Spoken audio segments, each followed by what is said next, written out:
So my conclusion, and it shouldn't surprise you, is that this whole system, fiat currency system, it's all fake. It's all based on lies. You can't really trust anything that comes out of government, any statistic, or anything that comes out of central banks or bullion banks. Wednesday, May 12th, 2021, Monaco 64, home of alternative economics and contrarian views. So the silver squeeze movement is having a huge impact on the market. The bullion banks are on the run. They've been caught red-handed, misleading the public about silver holdings in the LBMA market. The LBMA, of course, is an association of many institutions, but it is, of course, dominated by the bullion banks. It's the London Bullion Market Association.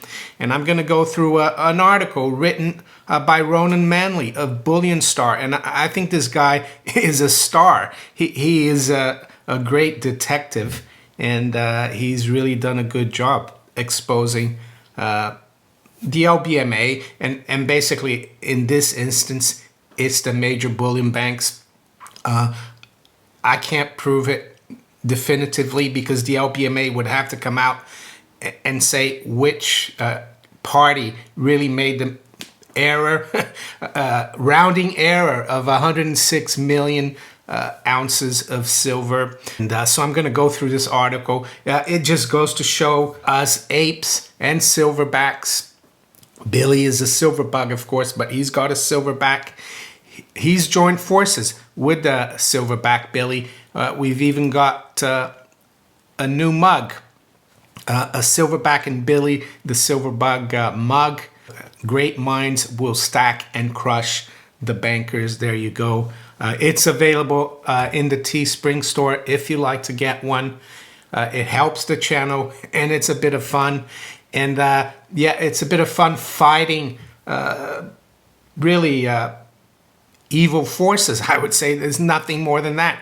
People who lie. And it's another reason why I keep telling people not to deal with the banks. Or deal as little as possible, of course. We still have to pay our bills, and a lot of times, especially here in the UK, you do it through direct debits. Keep stacking real physical silver. Keep stacking gold if you can. And we will defeat them. We've got them on the run. And this story proves it. It's a huge story. Of course, Jeff Christian of the CPM Group is probably not going to cover this. You're not going to see Bloomberg News, CNBC, Fox Business make a big deal out of this. This is really criminal activity, I would say. The Serious Fraud Office, which is a UK institution that investigates fraud, government institution, they should be knocking on the door of the LBMA and its members about this. This is quite outrageous.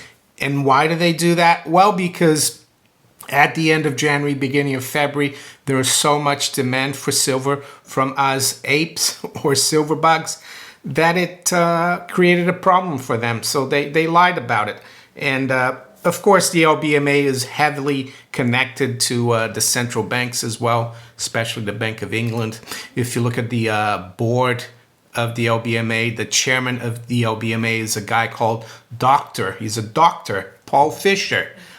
And who is Paul Fisher? Well, he just happened to be deputy head of Prudential Regulation Authority at the Bank of England. So he worked at the Bank of England until 2016, and he seamlessly moved to the LBMA. So we know that the Bank of England lied about LIBOR. They made the banks in London basically make up the LIBOR fixings, because at the time LIBOR is the interbank rate. None of the banks wanted to deal with each other. So the rate was astronomical. They didn't want to deal with each other. So the Bank of England basically looked the other way and allowed them to lie about the rate so they could keep the short-term rate low. And I'm not making this up. This came out about 4 or 5 years ago that the Bank of England was involved. Another reason not to deal with the bankers, not just the commercial or investment banks, but also the central banks, because they will lie about things. So this video is going to be a little longer because I'm going to go through this article, and I'm going to put a link to it below in the description. You need to read that if you're interested in silver. I also highly recommend you join the Wall Street Silver subreddit group. They're doing a great job. Ivan and Jim are doing a great job.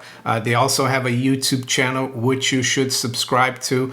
Hopefully I'll be on that channel soon. They're going to interview me on that channel. Yes, and let your family, friends, colleagues who have an interest or might have an interest in silver know about this. This is a huge story. Silver will protect you from not the coming inflation. The inflation has happened. What we're getting now is the consequence of inflation, the rising prices. So Ronan Manley, LBMA misleads silver market with false claims about record silver stocks. That's from yesterday, 11th of May. He's in Singapore, so he wrote that late yesterday, London time, I would say, or early today. In a shocking retraction, the Bullion Bank dominated London Bullion Market Association, LBMA, has just announced that it has been overstating LBMA's silver vault holdings by a massive 3,300 tons of silver. So 1 ton of silver is 32,150 troy ounces.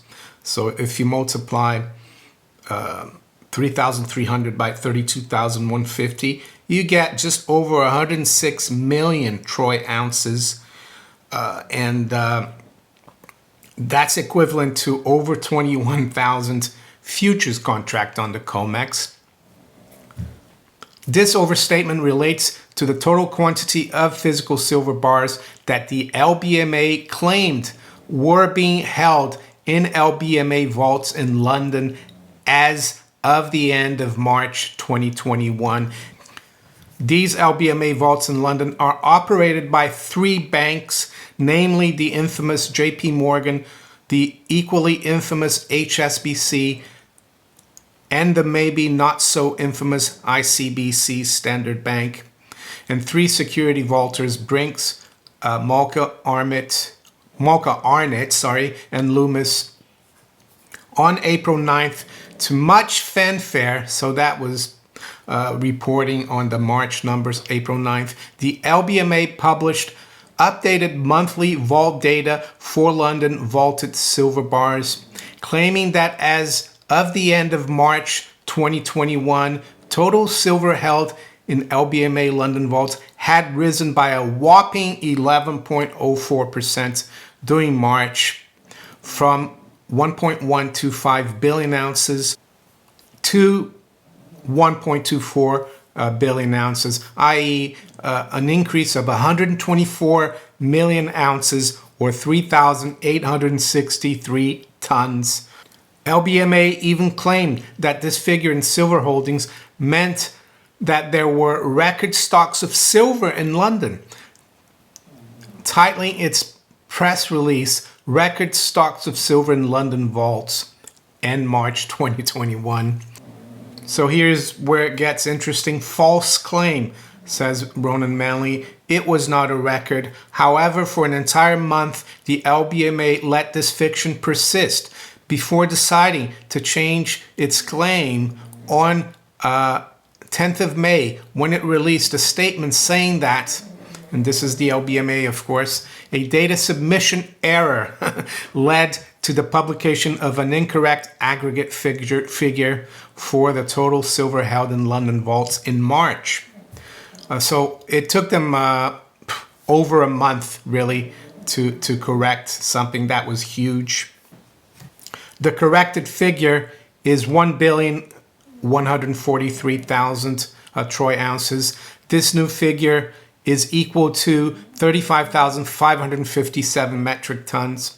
In short, instead of silver holdings in LBMA vaults having risen by 3,863 tons or 11% in March, the new LBMA claim is that the silver inventories rose by 561 tons or 1.6%, which is 6.88 times less.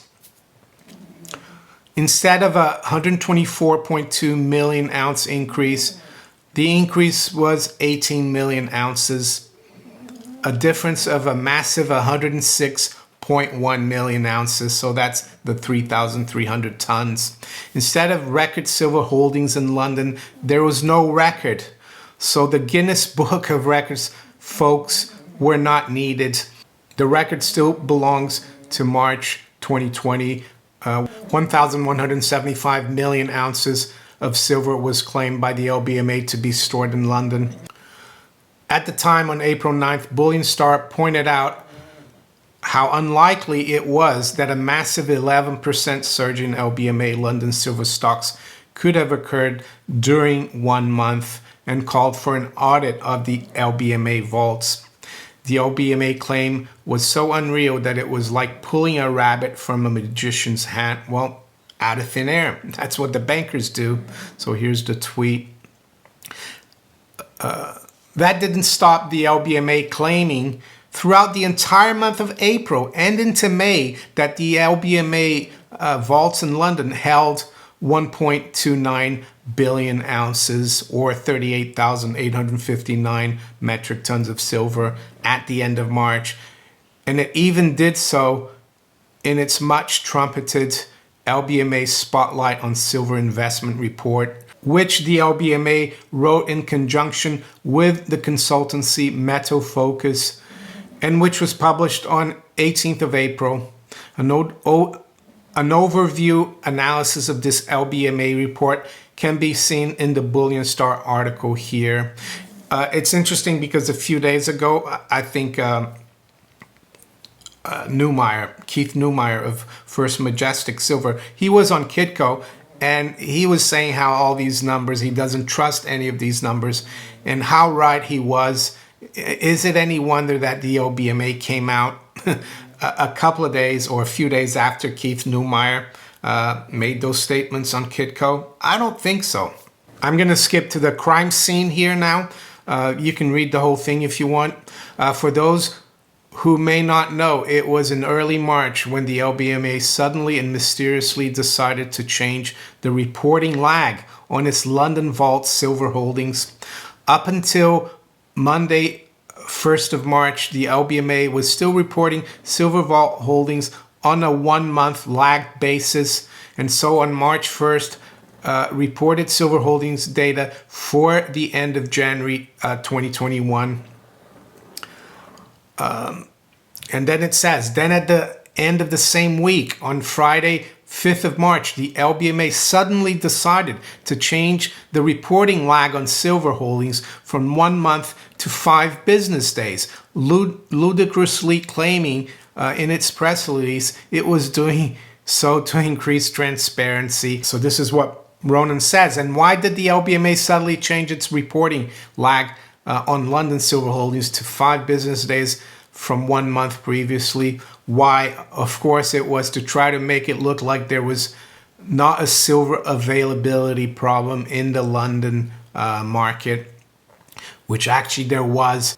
The problem for the LBMA being that there was massive demand for physical investment silver, and that's why we have to keep stacking. That's why we have to keep the silver squeeze movement going. Yes, these people are on the back foot.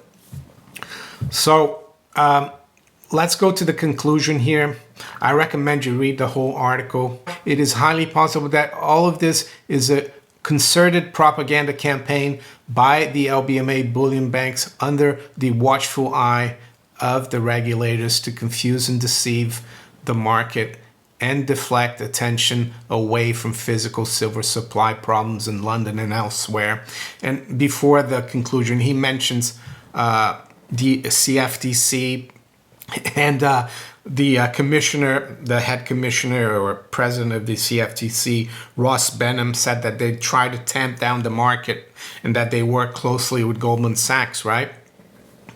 The fast tracking through of reduced lags on Silver Vault reporting, a plausible deniable data submission error by an LBMA vault, someone with a fat finger at the LBMA, all to break the positive investment sentiment in the silver market. All the while, the precious metals consultancy cheerleaders, I guess you can read Jeff Christian for that, and others, play along, and the corrupt regulators sit back and talk of tamping down what could have been a much worse situation in the silver market. Worse for who? This latest gambit by the LBMA with false reported vault stocks show, though, that the hashtag silver squeeze movement has them on the run. What is needed now is a full explanation by the LBMA of what this data submission error refers to and how it could have happened and how it was allowed to remain uncorrected for one entire month. Plus, going forward, a full breakdown by vault operator and vault in the LBMA vault reporting, not just the useless rolled up aggregates. In addition, an investigation by an independent third party of the LBMA vault reporting data and its vault reporting process. Also, an independent full physical audit of the vaults of the 6 LBMA vault operators in London, i.e. all the silver vaults of JP Morgan, HSBC, ICBC Standard, Brinks, Malka, Arnott, and Loomis in the City of London, in Northwest London, and beside Heathrow Airport. None of this LBMA vault data can be trusted at this point. The data has been proven to be false and is a potential crime scene. All the while, the LBMA acts as if nothing happened, tweeting platitudes that silver and gold stocks held in London vaults provide an important insight into London's ability to underpin the physical OTC market. Underpinning the market with fake, non-existent silver, these people should really be on the stand-up comedy circuit. So there you go. Highly recommend you read that. And yes, let's keep stacking, not just silver, but gold as well. I would venture to say that even the gold numbers are fictitious. I think it's more the Bank of England that keeps those numbers. But yeah, I don't trust any of them, nor the Bank of England, nor the US Treasury with their supposed 8,000 plus tons of gold. So now let's look at where the markets are. It's 8:50 a.m. London time. We've got spot gold down about $4 at 18.33. High's been 18.38, the low 18.25. The fake silver market in London, yeah, the price is down 0.2% at 27.42 or down 18 cents. High's been 27.69 and the low 27.77. The stock market's not looking great. And they were lower earlier this morning, but they've recovered a bit. The Dow future, though, is down 36. NASDAQ 100 future down 15 points. And S&P is down about 2 points. The currencies, they're pretty much unchanged here. Yeah, so I won't go through them. I will be reporting now on the Aussie dollar. One of my viewers asked me to do that. Well, the Aussie dollar is down 0.33% versus the US dollar at 78.13. So now to the commodities, general commodities. WTI crude is almost back up to 66. It's up 1% at 65.92. High grade copper is up 1%, just below 481. To finish off, the 10-year yield is at 161, down 1 basis point. So my conclusion, and it shouldn't surprise you, is that this whole system, fiat currency system, it's all fake. It's all based on lies. You can't really trust anything that comes out of government, any statistic, or anything that comes out of central banks or bullion banks. And in my opinion, that's the biggest reason why you should be as much out of the system as possible. Hold as much tangible monetary metals outside the system. So you've been warned. I'm not advising you to do it. It's just my opinion. So there you go. If you enjoyed this video, make sure you hit the like button. Please share it far and wide. Think about subscribing to my channel if you haven't yet. And you can also follow me on Facebook, Twitter, and all these other platforms below here. I wish you all a great day. Take care. Bye.